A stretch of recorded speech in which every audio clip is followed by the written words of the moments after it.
और चलिए अब आगे बढ़ते हैं और रुख कर लेते हैं अखबारों का। देखिए तमाम जो अखबार फिलहाल हमारे पास मौजूद है या जो अखबार आप अपने घर पर भी मंगाते हैं, फ्रंट पेज पर एक और मुख्य खबर छपी है जो सिम कार्ड से रिलेटेड है।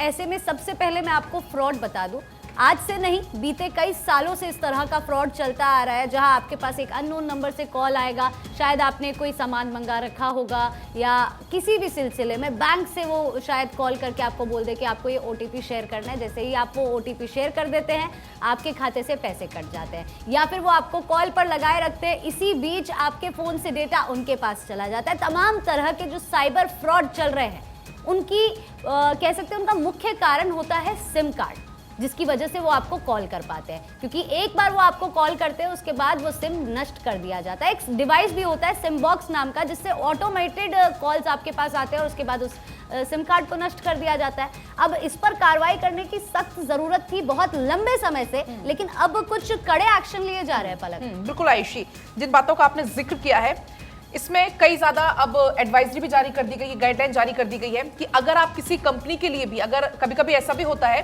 कि किसी कंपनी के लिए आपको 100 सिम कार्ड्स खरीदने, कर्मचारियों को बांटने हैं, तो आपको उसके लिए भी हर एक सिम कार्ड का KYC कराना होगा। इसमें एक इंपॉर्टेंट पॉइंट ये है। इसके अलावा अगर जो डीलर हैं उनका वेरिफिकेशन होगा, और अगर उन डीलर्स वेरिफिकेशन नहीं करते हैं या जो गाइडलाइन जारी की गई है उनका उल्लंघन करते हैं, तो इसमें जुर्माने का भी प्रावधान है। 10 लाख का जुर्माना होगा।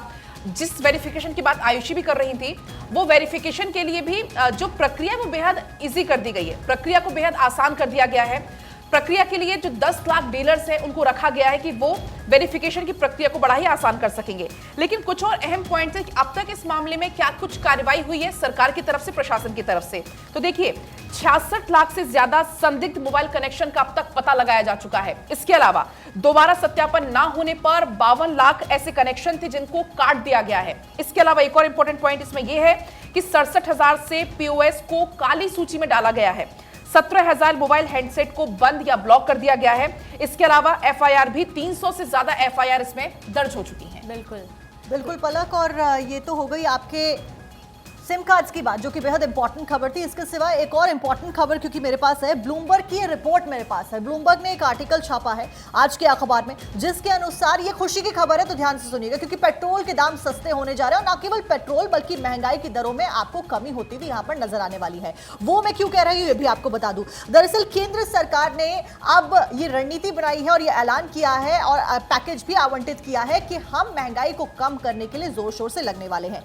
1 करोड़ रुपए का फंड आवंटित किया गया है। केंद्र सरकार के अधिकारी खाद्य और ईंधन की लागत में वृद्धि को रोकने के लिए विभिन्न मंत्रालयों के बजट से करीब 1 लाख करोड़ रुपए पुनः आवंटित करने जा रहे हैं। अब हमने देखा इस हफ्ते लाल किले की प्राचीर से किस तरीके से प्रधानमंत्री नरेंद्र मोदी ने महंगाई के खिलाफ जंग लड़ने का ऐलान किया था, और उसी की यहां पर कहिए क्यू में ये एक कदम उठाया गया है। और अब बस कुछ ही महीने बचे हैं क्योंकि चुनाव में, और हमने देखा किस तरीके से बारिश की वजह से जो इंपैक्ट था, सब्जियों के दाम महंगे हो गए, टमाटर के दाम से तो हम सब वाकिफ हैं। तो अब इसके खिलाफ जंग यहां पर केंद्र स्तर पर लड़ी जानी है। बिल्कुल, देखिए आप सही कह रही हैं, और क्योंकि महंगाई को रोकने के लिए लगातार सरकार प्रयासरत भी, आपने बखूबी बताया भी, लेकिन इसी के साथ साथ देखिए ये भी बहुत महत्वपूर्ण है क्योंकि साल 2024 में लोकसभा चुनाव काफी नजदीक है।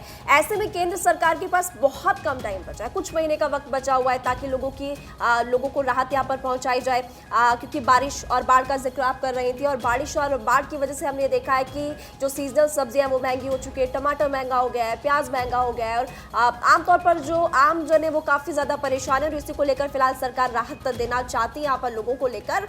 और इसी बीच ये भी जानकारी फिलहाल मिली है कि रूस से सस्ती दरों पर 90 लाख टन गेहूं लाने की भी तैयारी यहाँ पर अब सरकार की तरफ से की जाएगी, जो कि जाहिर तौर पर उससे राहत और ज्यादा लोगों को मिल सकती है। चलो वजह जो भी हो, जनता के लिए अच्छी खबर है कि अगर पेट्रोल के प्राइसेस कम होते हैं, महंगाई भी कम होगी।